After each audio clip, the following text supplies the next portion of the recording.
na bino aujourd'hui bakoko na biso na mission biso chez mon pays mokolo malelo bolingo ekolo epai tika kabachulti nyonso oyo etalaka boyo efekaka chronique awa na plus démocratique Congo que soit politique ba secteur tout ba angle nyonso parce que mokolo malelo na yambi pona bino moko ba imboka mwana mboka Robert Mangoni azali bongo secrétaire général adjoint ya FCR parti cher honorable Ewanga ise wanga epai wapi to décortiquer na actualité ya motuya oyo ko simba mboka biso démocratique dit Congo mbote na yo mwana mbote Christian boni santé Kimia Tozokoba.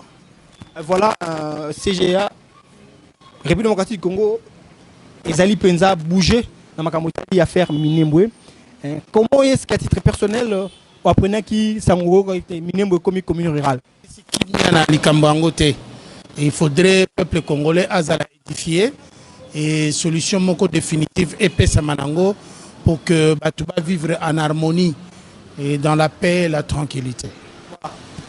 Le Cambodge salami kumu ekolo le président de la République Antoine Tshisekedi il y a quatre le Cambodge na koloba ete ba suspendre installation ya ba bourgmestre ya na création ya commune wana ya Minembwe kasi koyoka muto zaki moto moloto chef de file ya délégation ya bazaki wana oza bongo ministre de décentralisation mona mboka za Soberwa koloba ete ya yebaki akendaki pona makambo wana te aki nende koleka nzela akute na okutana ezaki kosala masul impulsion ya ministre provincial ya sécurité ya Sud Kivu réaction na yowana yo na bakango ndengeni.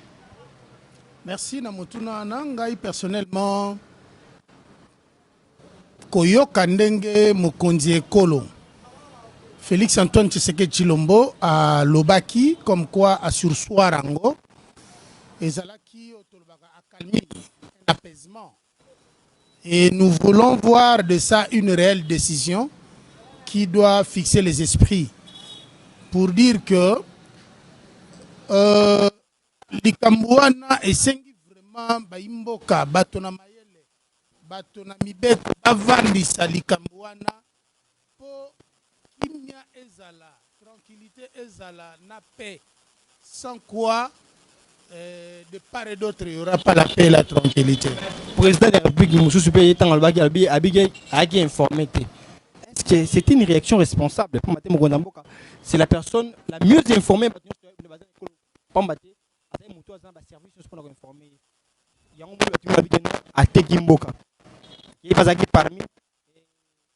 réaction n'a pas été responsable. Est-ce que vraiment le fait qu'il y ait au courant, c'est vraiment une raison?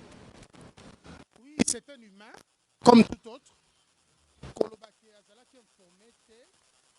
Personnellement, je n'ai sincérité n'a été, mais je peux dire aussi ça peut être vrai dans le sens que un tricheur n'informe jamais l'examinant qui va tricher. Hein? Non.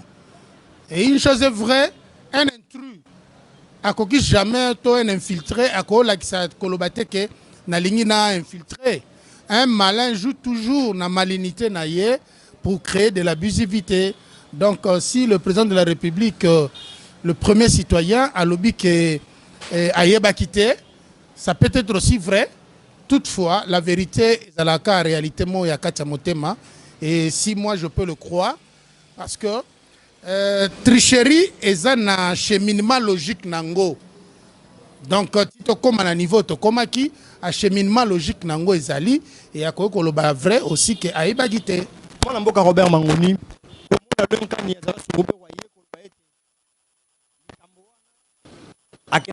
kuna pona yango te akutanaki na yango nde ya participer ki nangambu na yo que patriote que politique ya mboka na biso nani roza na sima ya likambo wana to pe banani bakoza na sima ya likambo minembo oyo to kolala sute minembo. En fait, moi je suis membre et cadre na Front citoyen pour la République. FCR en sigle.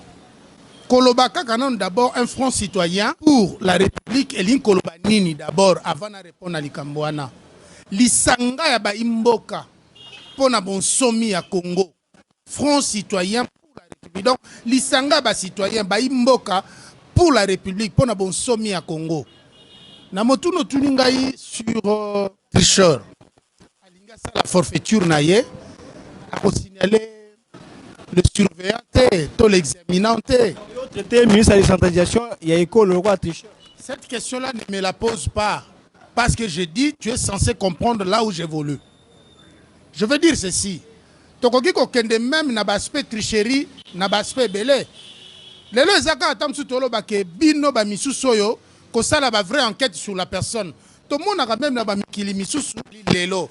Bino bokoki pe ko biso et là vous allez comprendre qui est la vraie personne d'Azarias Rouberoa. Parce que ce qu'on a dit dans l'université de Lubumbashi, l'archive et l'histoire égale toujours à elle-même. Bogota la que classe n'est attendue qui d'abord comme qui, comme réfugié, comme boye, azipé ba bourse ya RDC. Robert Mangoni motuna biso zali boye. Yo na likambo ya minembo oyo. Oza komona lokola été qui sont derrière banani nde bazali na sima likambo wana. Toza pena awatebo kokende na banquette sur Robert, mais plutôt nous sommes sur les faits. En fait, aux a raison que kokende na banquette banini wana yoza kokima tout comme yo posa mieux placé. Non, okima te. Mituna za ngai ba réponse ezali ya yo. Donc ba nemwe tout le monde est clair, simple, on a besoin partout à comprendre ngai. Yo be comprendre ngai. Comment on a likambo ya minembo oyo. Je veux dire ceci. Peuple congolais azako sala ignorance moko oyo akozala coupable yé moko. Des deux qui sont derrière aujourd'hui, Azarias Rouberoa est derrière. Nako remonter la filière moko boye. Tangu Laurent Désiré Kabila Ayaka, qui était aux affaires étrangères, ce n'était pas Bizi Makara. C'est Bizi Makara. Quelle est la nationalité Bizi Makara? Quelle est tribunaillé? Pour comprendre que la même race, même type de peuplement, Bangoana aujourd'hui, et à niveau naïe, beaucoup de Tutsi, Bayakina, Laurent Désiré Kabila, Bakenda comme des diplomates à l'étranger, au représentant la RDC, beaucoup plus dans l'organisme des Nations Unies, Bakota et Belé. Et Laurent Désiré Alobaki, ils n'ont plus le droit d'utiliser les passeports congolais. Azalaki Zobaté, mais malgré tout, c'est sur Antillais et Koti. Mais toutefois, le Congo, Bakoye Bako parler sur le Congo, pour Nakoye Bakotala, et si Kanini Bicho Congolais, toza une erreur, et si Kanini, Bango peut baza une erreur. Mais je veux dire ceci.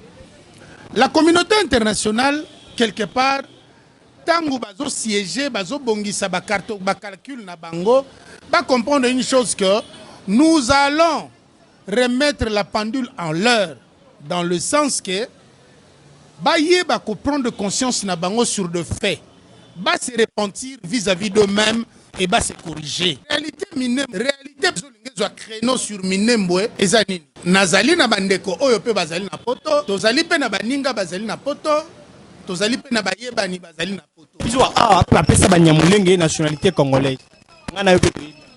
Il y a maintenant réalité. Tango zolo ba pesa banyamulenge. Yango ne singanga peso na zongeli na yo mopanzi sango ozipe micro lobi ndenge to pesa banyamulenge. Est-ce que mais c'est ça.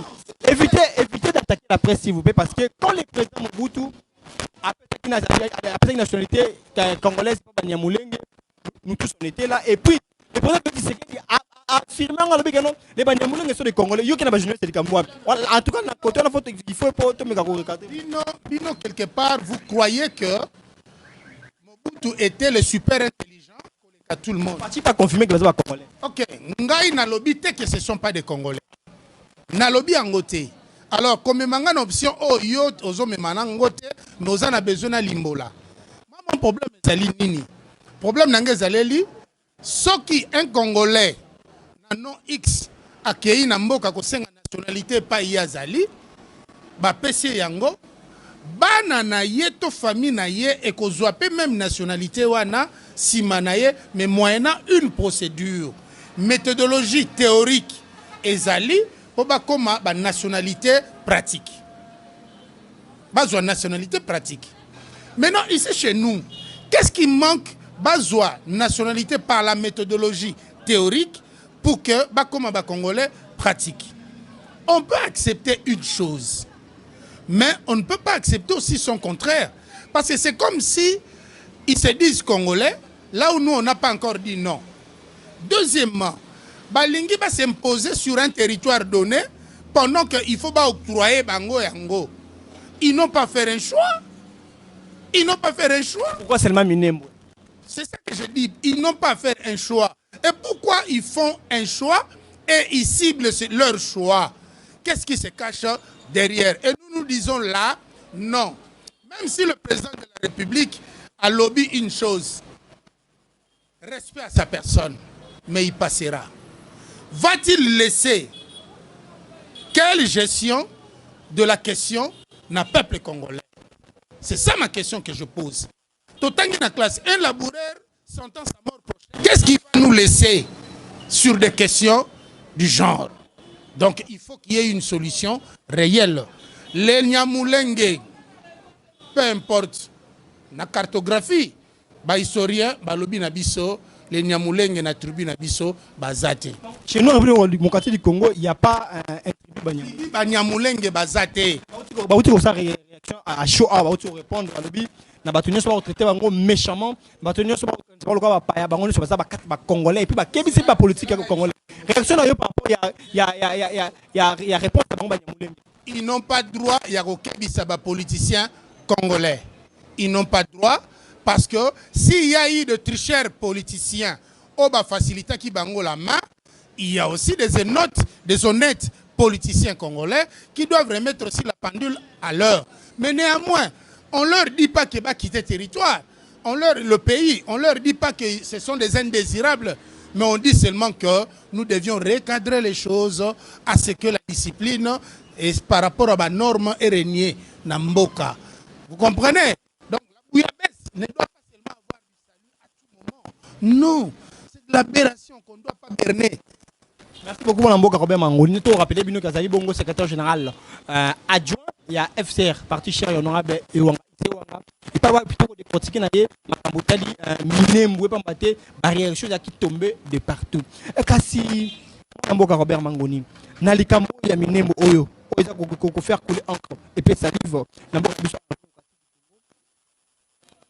S'il faut sanctionner, s'il faut frapper dur, le chef. Il faut frapper Nani. Est-ce que Robert Royer, le ministre en fonction, ou un ministre en fonction peut mener une action, ça pourtant, il est dans le conseil des ministres. S'il faut sanctionner, on va sanctionner Banani. Bon, en fait, tout le monde doit être sanctionné, et à gauche et à droite. Même Ngapé, il ne faut pas sanctionner Nga. Dans quel sens? Notion à patriotisme. C'est comme si naïba ko valoriser côté, ko rendre ango consommable, parce qu'il y a eu une jeunesse dans une période donnée. Lelo ba maman ba kufa kana ba makobola, comment enterrer les femmes vivantes. On doit revenir sur les questions comme ça. Ba tu miso su bazo zo ba orgueil à cette époque-là, étant où le rapport mapping. Ce qui te tient on a mis ça.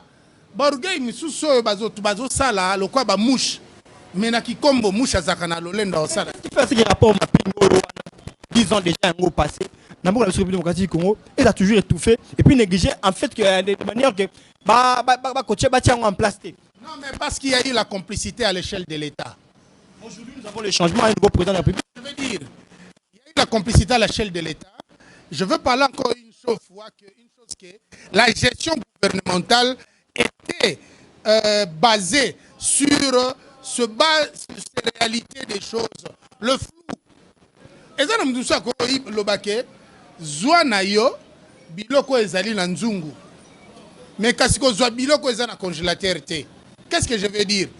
C'est que à Mabele, na ba nyonso nga nazali ko bongisa, boko tate, bino boko na bino na bambongo yo. Par là, l'applaudissement est automatique que oui, na alléluia. Vous allez comprendre que Moutou a détourné mbongo bako kangaete, Moutou a yebe sika songolo bako kangaete, c'est salut-là. Et ça ko sala cœur, batu, bako kangamisu, côté makambo ezo sala. Et où mérite?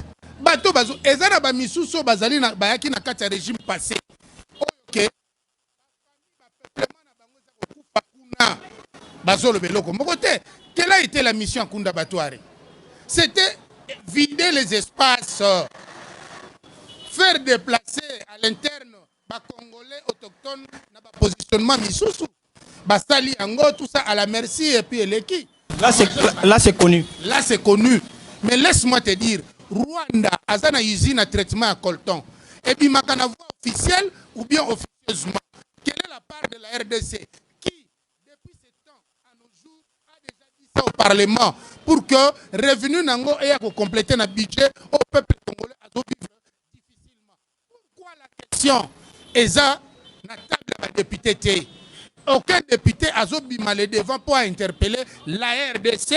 On a député, bakena minembo ko commune, député na Kolomulu, a pourquoi les députés na biso ba télématé ba ko dénoncer eloko wana mingi balobakati le rapport gagnant-gagnant. On accepte.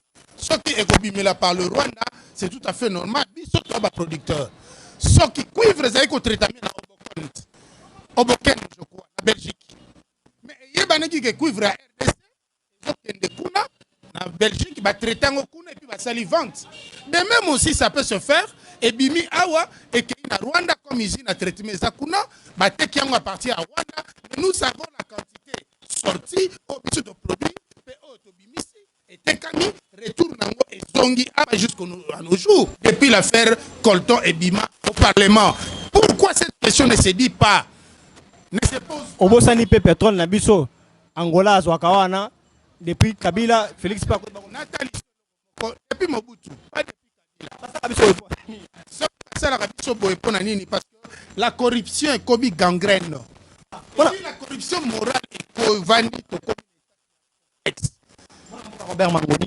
Maintenant est-ce que le peuple congolais ou soit le chef parce qu'aujourd'hui mon colomalelo moi na soubewa a répondre na ba parlementaire pour la question minimum wana soit na yo kozala nini na makambo ya minimum de sama ya nomination soit na yo atite s'il faut frapper il faut regarder les choses kozoki saizo bakisa makaka nazomona penda kozoki same bakisa question na tuna nano ha tomi tuna nano nani yango abotama ministre nani yango abotama député on sala faculté ya ministre to faculté ya ministre azati osolandanga pour dire okomona ta mususu mutu asala médecine comme ministre mutu asala théâtre comme ministre c'est pas exclu mais ngana tuna nanu ministre de décentralisation avis azala singana loketo oyo ba pesa eke singane ko katana te po yatika la kaka ministre de décentralisation et voilà balobia molile umela kate mwinde pela kaka pe ato tie mwinde na sa mesa suka et kozonga likola mesa voilà ce qu'il a joué comme carte a joué comme carte la carte noire carte sombre. Il a dit qu'il n'était pas na mission na yeza qui profite agesa makambo wana azaki na carnaval pe akute nango okuta nango lokwa pe mai kamera lobaki lokwa pe mona mboka déjà lobaki on va ki pona ngo bakute nango okuta leki bilulo elenga maki pa ministre provincial ya sur Kivu intérieur assez difficile. Bon, esa question moko zo senga même laps de seconde à malin demi à bon menteur cette fois-ci ne vient pas de loin. Je veux dire question agitation yo ambassadeur bato tout basali tout ça pour ce coin là seulement hier ambassadeur États-Unis longwa na Kinshasa a eu avion à Keiti ko kitakuna hélicoptère à Monisco mais mieti sur le site à Keika Kapo na kokende coïncidence et voilà je veux te dire que si on doit côté couleur lui l'ambassadeur côté couleur à Mwindu. Pourquoi? Parce que s'impliquer dans la saleté. Donc, comme appelle sale. Donc, moi, je suis Robert Mangoni à lobby, Likamama Bele. Donc, Batunio Sobazali, qui peut m'acambouana, bâtir ma couleur noire. Bah, il m'a dit de partout. À Kambieko, Barolandayo. nous sommes presque à la fin de notre entretien. Mabano ya souka par rapport à faire minembo oyo na baïpo kabako na yo koza la penza nini. Malobanangai ezaleli balobi, on doit aussi savoir donner conseil. On doit aussi savoir proposer. Nous devions être apaisés et posés pour trouver des solutions oyo ezali na intérêt ya génération. Ça peut se faire que quelqu'un qui quitte comme réfugié aya vandi na esika moko donné et au fil du temps ba pesi nationalité mais balongola n'esprit na bango balongola bana Rwanda banyarwanda balongola n'esprit na bango balongola n'esprit na bango la revendication à terre mutu a revendiquer à terre azali mutu oyo ba boto lié mabele azo senga bazongisela ye. Ils n'ont jamais eu de terre ici et ils sont demandeurs de nationalité. Bakopé c'est pas mauvais, c'est pas tout le monde. C'est ça la maka. Mais qu'on senga terre, en tout cas balongola l'esprit na bango. Mais conseil non pesa bango, ils veulent pas s'intégrer. Yangwane zo sala bango ba problème wana. Ceux qui va s'intégrer qui ba ozana complexe na esprit ya kimuyibi wana. Les Angolais, nos frères Angolais sont ici depuis quand? Et nous sommes en Angola depuis quand? Na bandeli. Nos frères Angolais sont ici depuis quand? Et nous sommes là-bas depuis quand? Qu'est-ce qui fait que kuna biso to sengi mabelete awa pe bango ba sengi mabelete na Belgique na Matongé. Bon, bapesi kombo Matongé etikali mundela ndimi kombo. Mundela ndimi kombo pe mundela benga yango pe Matongé. Mais to kanga meli yango te et koma pe ya biso te. Simple exemple yango wana. Qu'est-ce qui fait que biso ce qui peut-être que bango mais bango biso kuna to sengi mabele to sengi le côté, il y a pas de Congolais là chez eux qui vivent, qui travaillent aussi. Il y en a. Batika distraction. Si nous voulons être à l'aise, vivre éternellement dans la fraternité, c'est pas mal. Ceux qui présentent de la République à l'Obaki, Banyamulenge sont des Congolais. À l'Obaki, dans quel sens? À l'Obaki, dans le sens que tout étranger dans un pays d'asile peut aussi, à la rigueur, demander la nationalité. Et la PC Yango a commis paix. Porteur à nationalité à pays d'asile naïe. Donc c'est de la même façon, président de la République à l'Oba Kelo Kouana. Est-ce que le président de la République a signé qui a parlé qui n'a un message naïe sur une terre quelconque? Non. Merci beaucoup mon ambo Robert. Tu rappelles bien partout Zaki Bongo émission de mon pays avec le news télévision tous arrangements pour Nabino. Tu vas pour Nabino mon ambo Robert Mangoni ou Zaki Bongo CGA FCR parti cher et honorable ici Wanga. Nous voici vraiment pratiquement la fin. En une minute, mon ambo Robert Mangoni, message nous rejoignons peuple congolais mobile. Peuple congolais, soyons debout, tous unis pour la cause d'une personne qui est congolais. On surtout tient à regard Nabiso sur cette question, c'est donné que à la personne qui sait s'intégrer. Mais le droit des terres reste à la cartographie des propriétaires. Voilà ce que je peux dire, Yangoana. Ceux qui vont s'intégrer, nous vivons ensemble et nous évoluons ensemble. Mais ceux qui vont s'intégrer, des peuples à part, et que Batia Bango na Chipoi, Aeba Ango ke Nzete, et Boukanaka Mutachipoi Pakoyaka. Merci beaucoup. Abonnez-vous massivement sur notre chaîne Aigle News de télévision et puis ne nous appelez pas, tous avoir pour confirmer.